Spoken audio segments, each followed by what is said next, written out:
The dining room of Bellecourt was empty at 6 in the morning, but the kitchen already smelled like clarified butter and dread. Duncan Pryor stood at the steel prep counter with his knife roll open and his back straight, and his hands doing the only thing they had ever been truly good at. He was breaking down a rack of lamb with the kind of efficiency that came from 14 years of doing it before anyone else arrived. He was 36. His hair was dark and cut short because long hair near a flat-iron grill was a promise to the emergency room. His chef's coat had been white once. Now it carried the particular shade of off-white that belongs to a man who washes his own uniforms at a laundromat on Sunday nights while his son sleeps in the plastic chair by the dryer. At the far end of the kitchen, past the walk-in and the pastry station and the narrow hallway that led to the office no line cook had ever been invited into, Vivian Ashford was sitting behind a desk that still smelled like her father's pipe tobacco. She was 31. Her blonde hair was pulled into a knot so tight it seemed to be punishing her. She wore a cream blazer over a black silk blouse and heels that made a particular sound on the tile.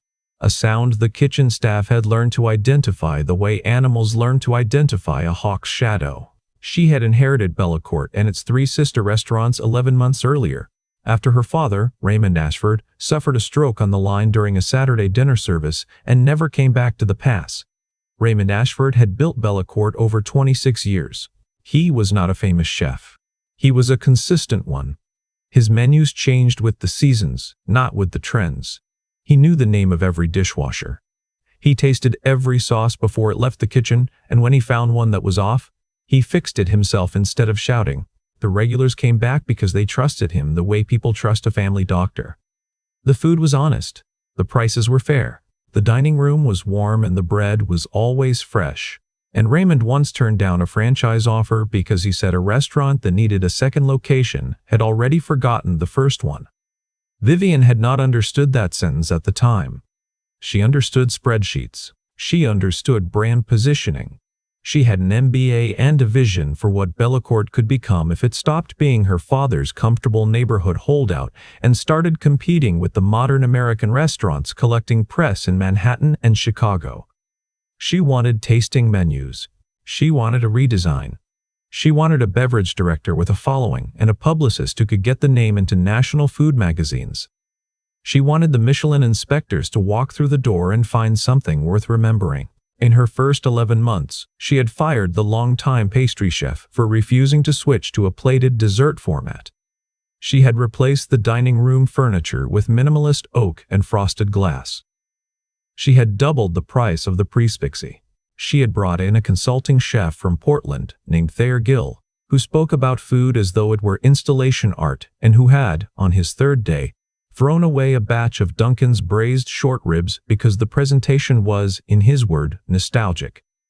The regulars had begun to thin out. The new clientele came once, photographed their plates, and did not return. The kitchen staff, the ones who had cooked under Raymond for years, moved through their shifts with the careful silence of people waiting for the next name to be called.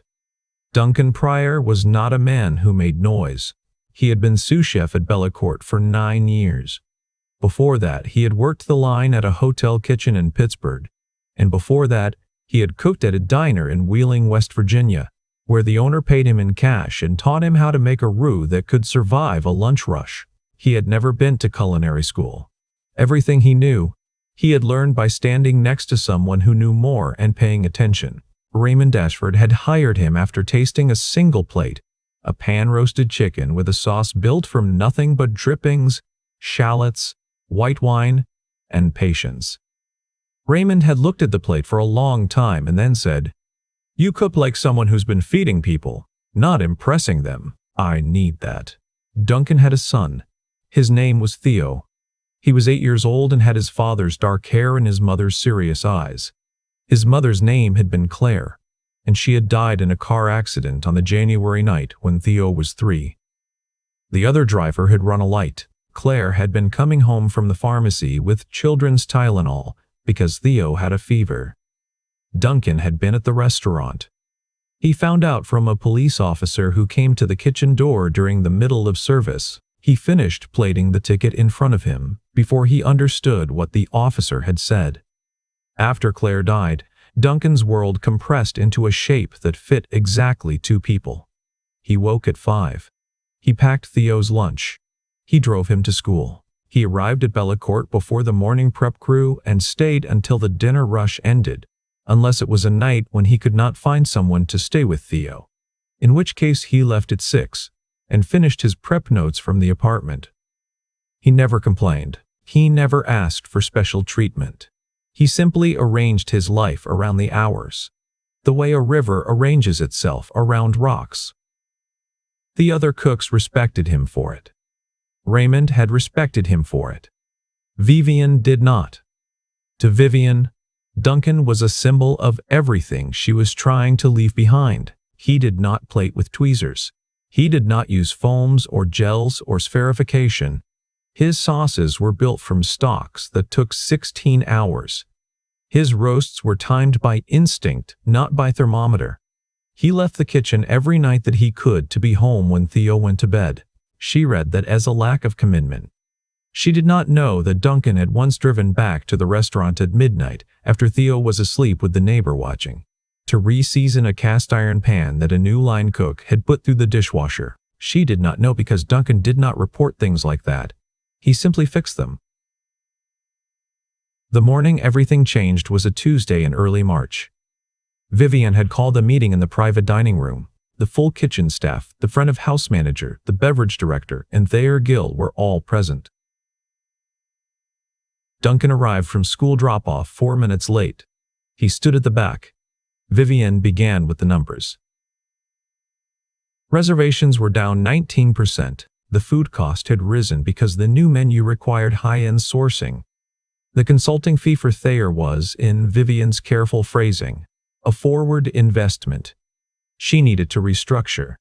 She needed the kitchen to commit. She needed, she said, looking directly at the back of the room, people who could be present for the full creative cycle of every service, not people who left early, not people who treated the kitchen like a day job. Duncan did not respond. He had learned a long time ago that a man in his position did not win arguments in rooms like this.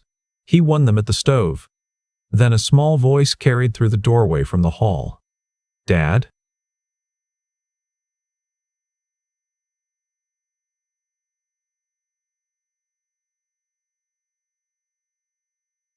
Theo was standing in the entrance to the private dining room. His backpack was on. His jacket was half-zipped, and his face had the particular expression of a child who has been dropped off at the wrong time. The school had called a snow day 40 minutes after Duncan left. The front-of-house hostess had not known what to do with him. Vivian looked at the boy.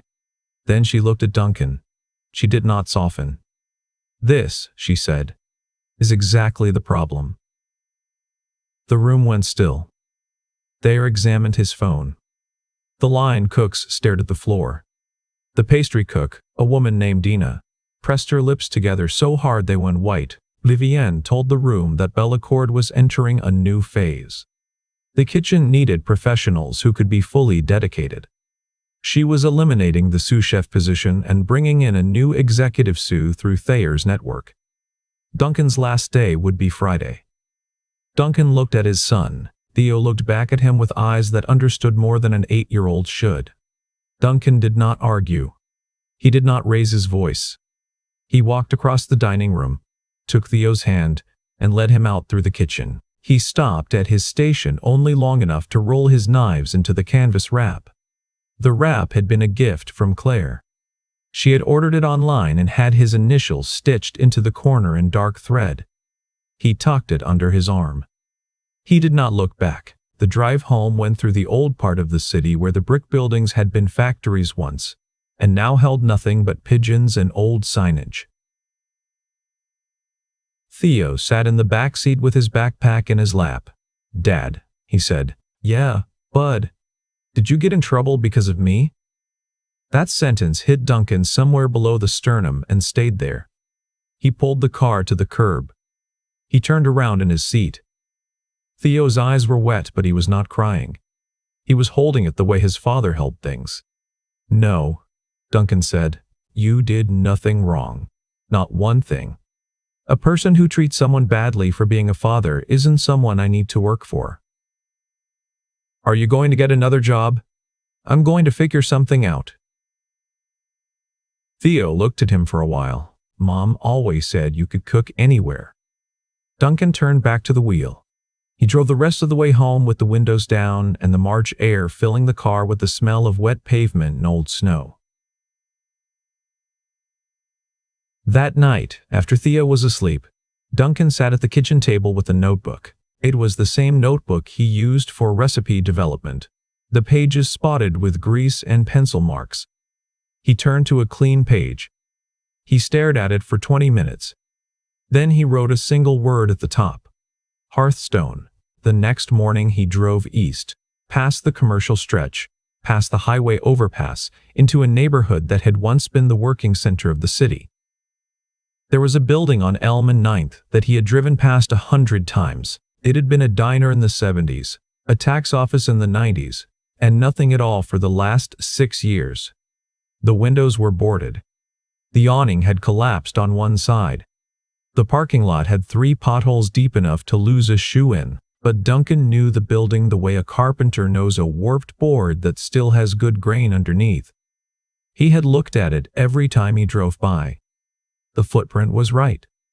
The kitchen, or what had been a kitchen, faced the back alley where a delivery truck could pull straight in. The dining room was narrow but deep, the kind of room that felt like sitting in someone's home if you set it up correctly. The neighborhood was full of families, tradespeople, nurses coming off shift, bus drivers, the kind of people who wanted to sit down and eat something real without pretending it was a performance. He met the landlord the next day. The man's name was Floyd Egan, 63, a retired electrician who had inherited the building from his uncle.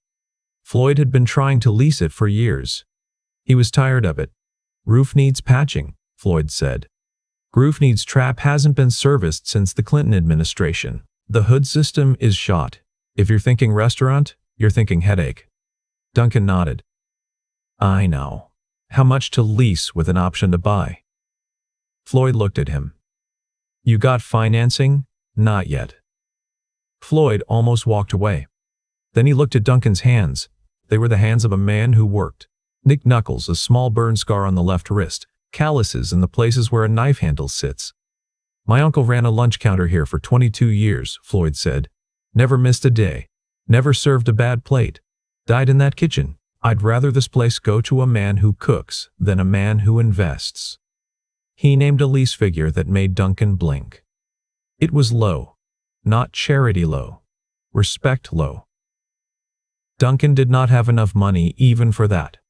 He sold his car. He kept the old minivan Claire had driven, the one with the dent in the rear panel and the car seat mark still pressed into the upholstery. He withdrew the savings he had built since Claire's death. The account he had told himself was for Theo's future. He sat on the bed that night and looked at the balance on his phone and felt the particular nausea of a man spending his son's safety net on a dream. Then he drove to see Earl Jessup. Earl was 64. He had been Raymond Ashford's first hire at Bellecourt, head chef for 18 years, and retired when his knees told him that standing for 12 hours was no longer a negotiation. He lived alone in a ranch house with a vegetable garden in the back, and a kitchen that was cleaner than most operating rooms. He had cooked at Duncan and Claire's wedding. He had brought a pot of soup to the apartment every week for 2 months after she died. He never talked about it. He just left it on the porch with a note that said, "Eat." Duncan told Earl his plan over coffee at the kitchen table. Earl listened without interrupting. When Duncan finished, Earl got up, opened a cabinet above the refrigerator, and took down a tin can that had once held Danish butter cookies. Inside the can was a fold of cash. Ray Ashford paid me a bonus every Christmas, Earl said. Cash. Personal. Not from the business. I never spent any of it. Felt wrong. It was his way of saying thank you. I figure the best way to honor that is to give it to someone who cooks the way Ray taught us. Duncan tried to say something. Earl held up his hand. You pay me back when the restaurant's full, not before. Earl also gave him 2 names, Nadine Cobb, a line cook Vivian had let go 3 months earlier because she refused to learn molecular techniques. And Isaac Rowan, a dishwasher-turned-prepec cook who had worked under Raymond for 11 years and had left Bellecourt quietly after Vivienne told him his knife skills were outdated. Duncan called both. Nadine said yes before he finished the sentence. Isaac said yes and then asked if he could bring his own cutting board. The renovation took 6 weeks. Duncan did most of it himself. He patched the roof on weekends while Theo sat inside doing homework at a folding table. He rewired the hood system with Floyd's help. Floyd came by 3 evenings a week, not because he was asked, but because he had been an electrician for 40 years and could not watch bad wiring without intervening. They rebuilt the grease trap. They stripped the old tile and laid new flooring, a warm terracotta that Duncan found at a salvage yard for 1/3 of the retail price. Isaac sanded and refinished the original bar counter, a long slab of maple that had been under 6 coats of paint. When the paint came off, the wood was golden. The grain was tight and beautiful, and it had been there the whole time, waiting. The kitchen was small. Duncan did not mind. A small kitchen meant fewer hiding places for laziness. He set up 3 stations. Prep and cold on the left. Hotline in the center. Plating and pass on the right. He hung a mirror above the pass so he could see the dining room from the stove. Raymond had done the same thing at Bellecourt. It was not about surveillance. It was about seeing the people you were feeding. Theo helped where he could. He was 8, so his help was limited and occasionally counterproductive. But he swept the dining room every Saturday and he organized the dry storage with a system that made sense only to him, but that Duncan never rearranged. One afternoon, while Duncan was calibrating the oven, Theo taped a piece of paper to the inside of the kitchen door. It was a drawing. Stick figure at a stove. Smaller stick figure sitting at a table, eating. Above the stove, in Theo's handwriting, it said, Dad's place. Below the smaller figure, it said, me. Duncan found it that evening. He stood in the doorway and looked at it for a long time. Then he left it exactly where it was. The menu at Hearthstone was deliberately simple. Braised meats, roasted vegetables, handmade pasta on Thursdays, a soup of the day that changed with whatever the market had. Bread, baked fresh every morning from a recipe that Claire had clipped out of a newspaper years ago and taped to the refrigerator. Duncan had never made it while she was alive. He started making it the week after she died, and he had made it every week since. The recipe worked. It was the kind of bread that made a person slow down and pay attention. Prices were set for the neighborhood. A full dinner for under $20. A lunch plate for $11. Coffee was $1 and always fresh. The first customer walked in on the Thursday afternoon in late April. Her name was Loretta Voss. She was a school bus driver who had seen the new sign from the road and had come in because she was tired and the place looked warm. She ordered the braised chicken and a cup of the soup. She ate slowly. She did not take a photograph. When she was done, she sat for a moment and then walked up to the counter. "Who made this?" she asked. "I did," Duncan said. She looked at him. "Where'd you learn to cook like that?" "From people who cared about it." She came back the next day with her sister. Her sister came back the following week with 2 co-workers from the hospital. One of the co-workers mentioned it to a friend who managed a retirement home on the west side. The friend called Duncan and asked if he could cater a birthday dinner for 40 residents. Duncan said yes.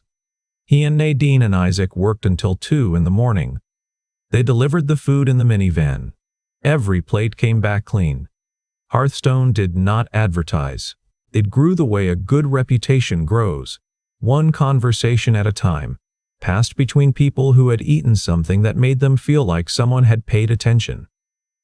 The bus drivers came. The nurses came. The teachers came after parent-teacher nights.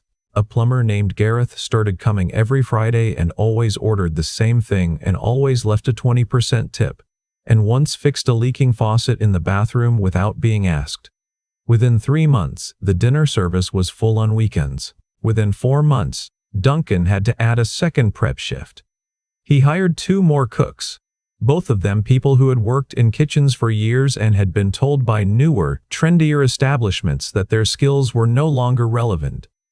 He trained them the way Raymond had trained him. Stand next to the person who knows. Watch, taste, ask why, not how. Earl came in every Wednesday.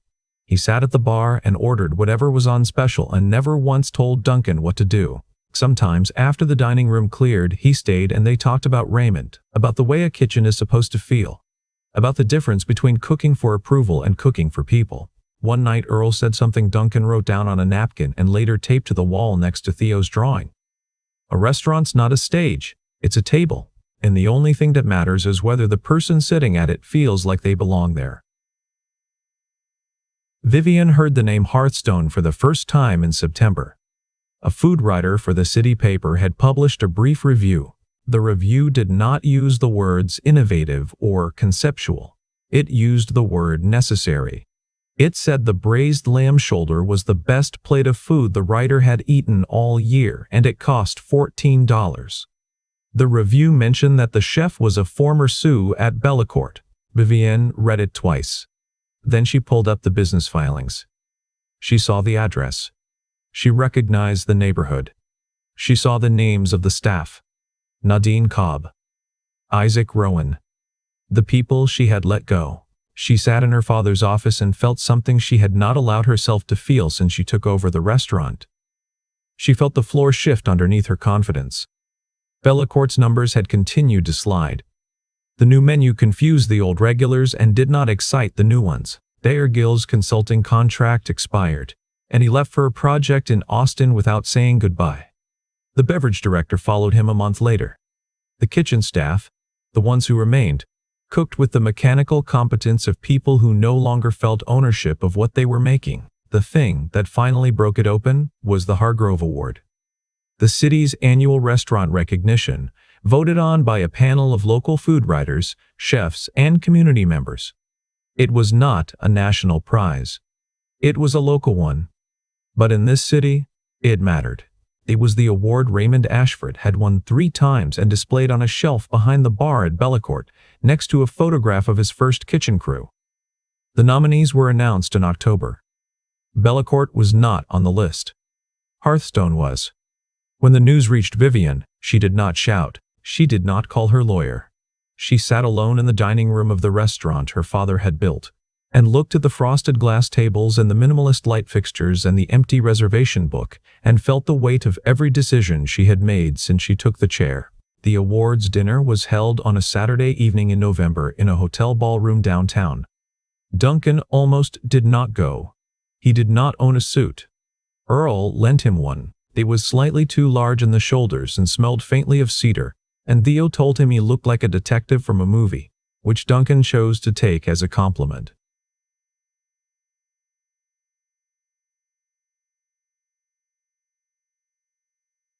Theo wore a button-down shirt that Nadine had ironed for him that afternoon and a clip-on tie he had picked out himself. It was dark blue with small silver stars. They sat at a table near the back. Nadine and Isaac were there. Earl was there.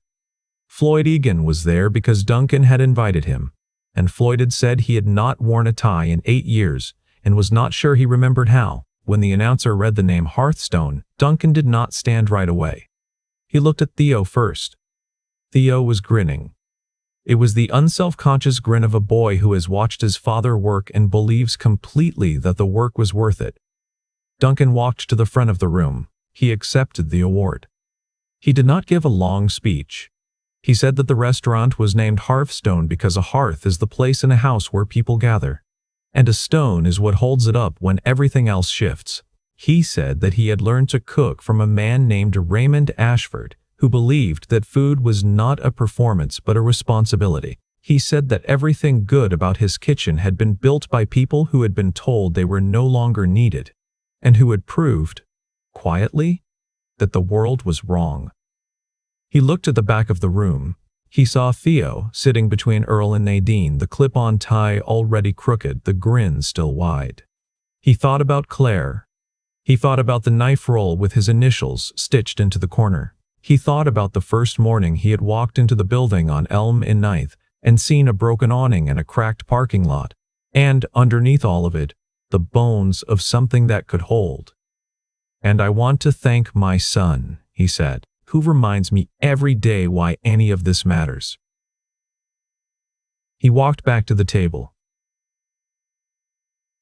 Theo reached up and straightened his own tie, and then reached over and straightened his father's. After the ceremony, in the lobby, Vivienne found him. She had come alone. She was wearing a dark coat and her hair was down, and she looked, for the first time since Duncan had known her, like someone who was not performing. "Congratulations," she said. The words seemed to cost her something. Duncan nodded. "Thank you." She hesitated. Then she said, "I owe you an apology. Not for letting you go. That was a business decision I had the right to make. But for how I did it. And for what I said in front of your son." Duncan looked at her. He could see that the words were real. He could also see that they had taken her a long time to arrive at. "Your father was a good man," he said. "He taught me that a kitchen is only as strong as the people in it. I think he tried to teach you that too." Vivienne's jaw tightened, not in anger, in the effort of holding something back. "He did," she said. "I just wasn't listening. You could start." She looked at him for a long moment. Then she looked through the lobby doors toward the street where the November wind was scattering dry leaves across the sidewalk. "I think I already have," she said. They did not shake hands. They did not embrace.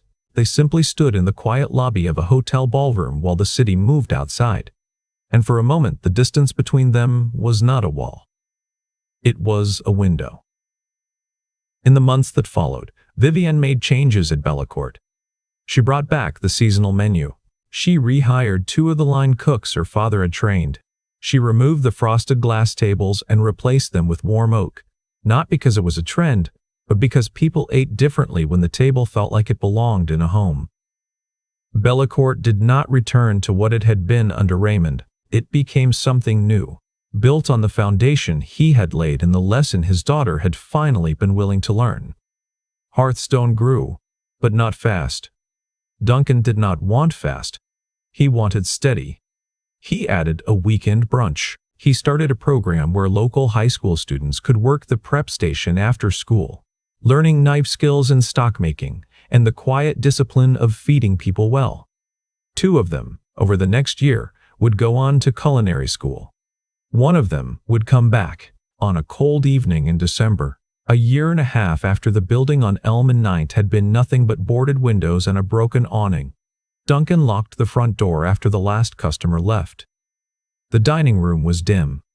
The kitchen was clean. Theo was asleep on the bench by the window, his jacket balled up under his head, a library book open on his chest. Duncan sat down across from his son. He looked at the dining room. He looked at the drawings still taped to the kitchen door, the stick figures and the careful handwriting. He looked at the maple bar counter that Isaac had uncovered from under 6 coats of paint. He looked at the small brass plaque by the entrance that read, simply, "Hearthstone. Good food for real people." He had been told he was finished.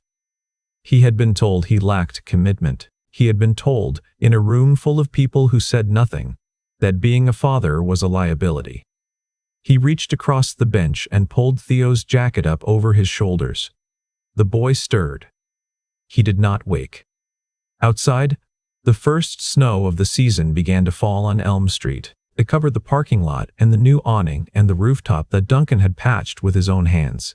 The lights of Hearthstone glowed warm through the windows, the way a house looks from the road when someone inside has left a lamp on, not because they forgot, but because they wanted whoever was coming home to know that someone was still there, waiting, and that the door was never locked.